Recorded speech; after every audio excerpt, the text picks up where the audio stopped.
go. Yeah, it's one. Guys, we have Devin for about 10 to 15 minutes, so we'll just open it up for questions. How nice is it to be able to, they can trot you out there on command and you just go, I think, 25 for 29 in front of the kids. You ever worry you're going to let them down? Kind of. It's the most pressure I felt in a while, actually. Missed a few free throws, but, it's all good, man. That's what it's all about. Like I said to them, I was in that situation. And like I said, they probably don't know what your night is. You guys probably don't know what your night is. But he's a legend in Michigan. And I used to love going to camps. I used to watch every move he made. So figure out how important that is. That I'm my actual role model now and how I carry myself actually affects people's lives. What did you think of Karl Anthony Towns dunking on the kids in that game?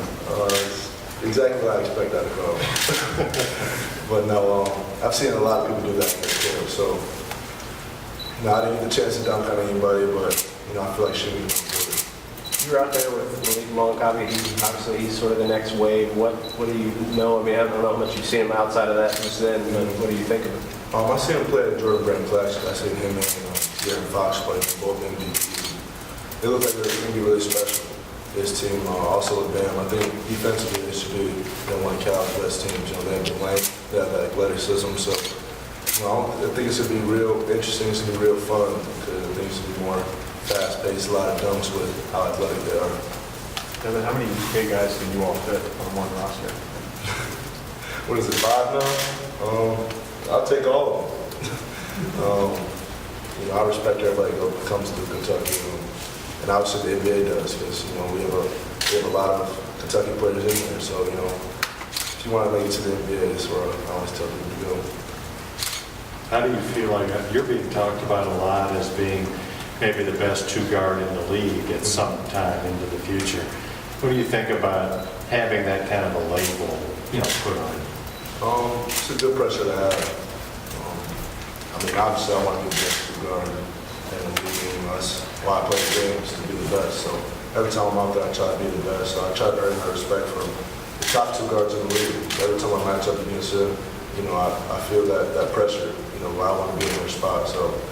Like I said, it's a good pressure to have on me. Obviously, it's a goal of mine, so it's something I'm really story. Did you sense opponents maybe playing you differently as the season went along? Maybe more attention paid to you? Yeah, definitely. Especially when Eric and Brandon went down with injuries. Put more pressure on me. The ball's in my hand more. But I think this rookie year is going to shape the rest of my career in a positive way. Because I don't think it'll ever be like that again, where a 19-year-old has the ball in his hands the whole game. So, but like I said, it was good for me. I got to deal with the pressure of being that main target. So, hopefully down the line, I'm still going to have that same attention on me. How much is shooting like that? Fundamentals, and how much is just rhythm? A lot of it's confidence, honestly.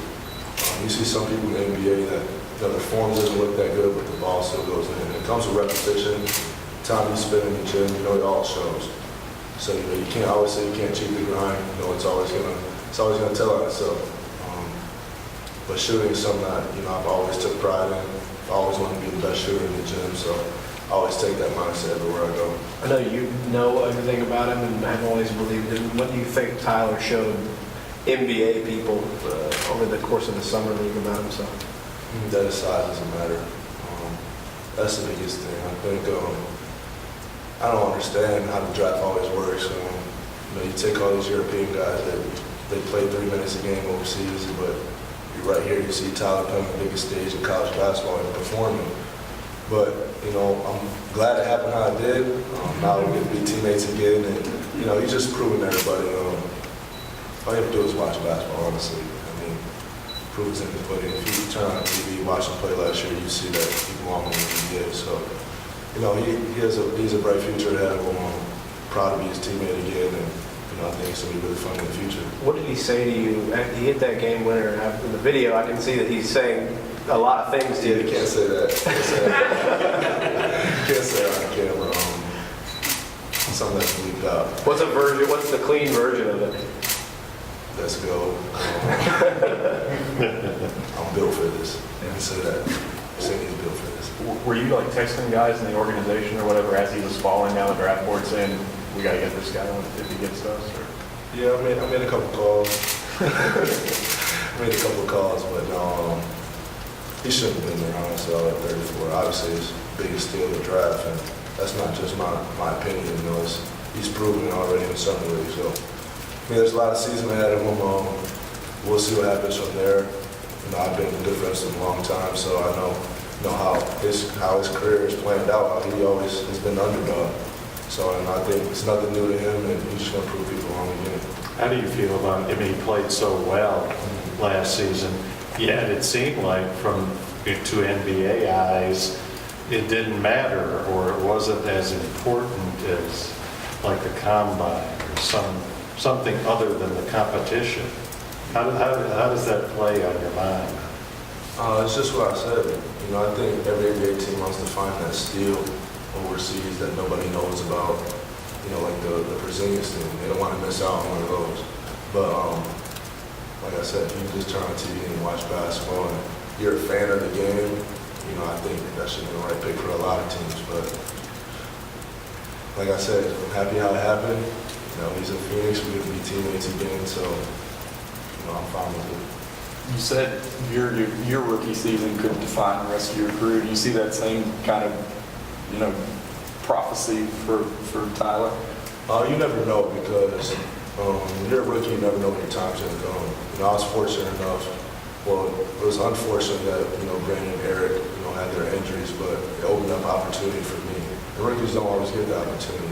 They said healthy the whole year, you know, I might have been playing those 5 minutes a game. So, you know, you never know how it's going to happen, but I know his opportunity is going to come, and when the opportunity comes, I'm pretty sure he's going to take full advantage of it. Would you say you were a catch and shoot guy here at Kentucky, and how has your game expanded since then? I was definitely a catch and shoot guy here.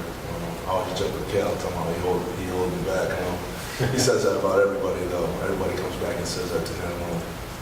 But no, yeah, I always know I can do the things I'm showing in the NBA. It's just, you know, I had to fit in with the team, and that was part of sacrificing. And I knew that coming here. That's what Cal preached to us. You know, everybody's going to eat, but you're going to have to sacrifice. So that was one of our sayings here, and I stuck with it. And obviously, it played out well. You know, I was still a lottery pick, so I'm definitely fine with that.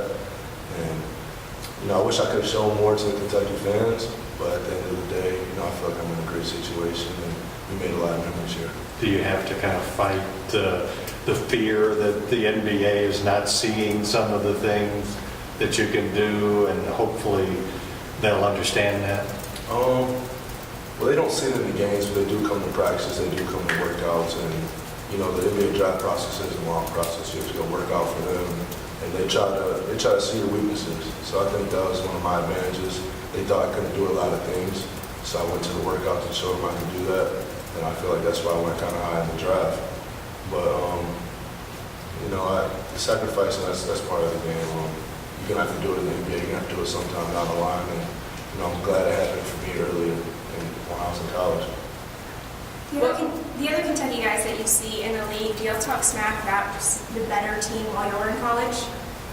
We do. It's kind of hard to argue. Obviously, the 2012 team has the national championship, something that we should have had, but I always say we're the most talented team. I always say we're the most talented team in college basketball history. And not the best team, because the best teams win championships, we're the most talented team. And people always argue with me in the UNLV days, but I think, you know, it's too early for us to say that once our NBA careers pan out, and you can say, you know, there's so many pros on that team, things like that, but I was going to be biased towards my team. What goals do you have for yourself moving into this next season? Just a lot of things, working on everything really. Playing with a full roster, and just trying to get wins. You know, this year, you know, I was getting numbers some games and we were still losing. I figured out, you know, when you win, everybody looks good. That's why you see the Golden State Warriors, you know, they're having their 4 All-Stars, everybody looks good. The Cleveland Cavaliers, just when you win, everybody looks good on their team. So that's what I'm trying to do, is just have that winning mentality. What's the biggest difference between playing in college and playing in the NBA? Game slows down a lot in the NBA. There's quick movements and everything, but you know, you don't see any presses in the NBA. You know, people are too good.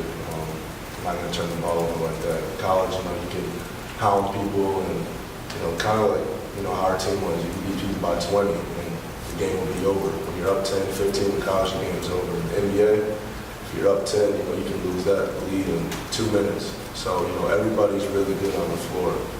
And I didn't realize that coming into the NBA. Started training camp. We had Ronnie Price on my team. I didn't even know who he was before coming in. And he hit like 3 shots in a row. I'm like, I don't know who this guy is, but, you know, he could be a starter somewhere. But you figure out everybody's talented in the NBA, and you can't take a night off. How would you evaluate your USA Select Team experience that you had? Oh, it was great. It was my first USA event, so just, you know, getting involved in the culture of USA basketball, you know, it's like high society in basketball, you know, the Olympics. You know, everybody that's been in those jerseys, everybody's been through there, all the legends that are walking around the gym, coaches and players, and, you know, you feel that, you know, it's hard to explain. You know, it's like you're in the upper class. But it's an unbelievable experience just being around them, being around Coach Popovich, Coach K, all those guys. You know, you hear things from all your coaches growing up. They might say the same thing, but you listen to it more because, you know, obviously they're legends in this game. Did you learn something going there that you had not previously known about yourself, or? We really didn't get to do much playing. We were kind of like defense dummies. But, you know, Kyrie said it while we were there, while we were guarding him.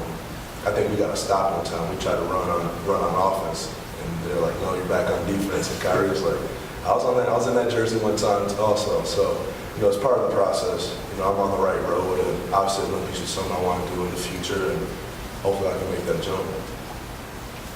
How much of the veterans helping you to elevate your game? I had great veterans this year, actually. I just mentioned Ronnie Price. Not many people might not know him, but he took me under his wing right when I came in.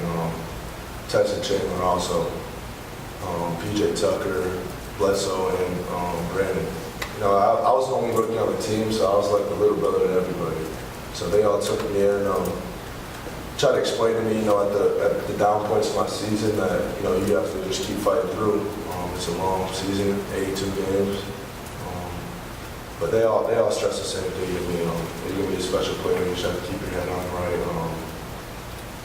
And they say, you know, they've seen it before. There's 2 ways to go. You know, you can either elevate your game or stay the same. You know, obviously I'm trying to elevate it. And, you know, having those veterans around us helped a lot.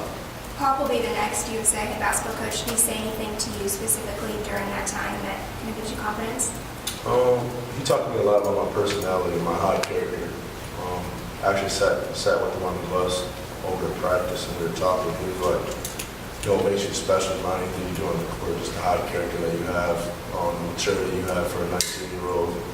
Just hearing that from Pop, you know, at that time, you know, I was just nodding my head, but the inside, you know, it was just a great feeling hearing that from him. Obviously, he's one of the best coaches to do it. And like I said, hopefully I can make the Olympics one year, but you know, it's just great being around. Anything else? All right, thanks, guys. Thank you. If you want some additional bigger, I'll give you just a minute, I'll be back, okay?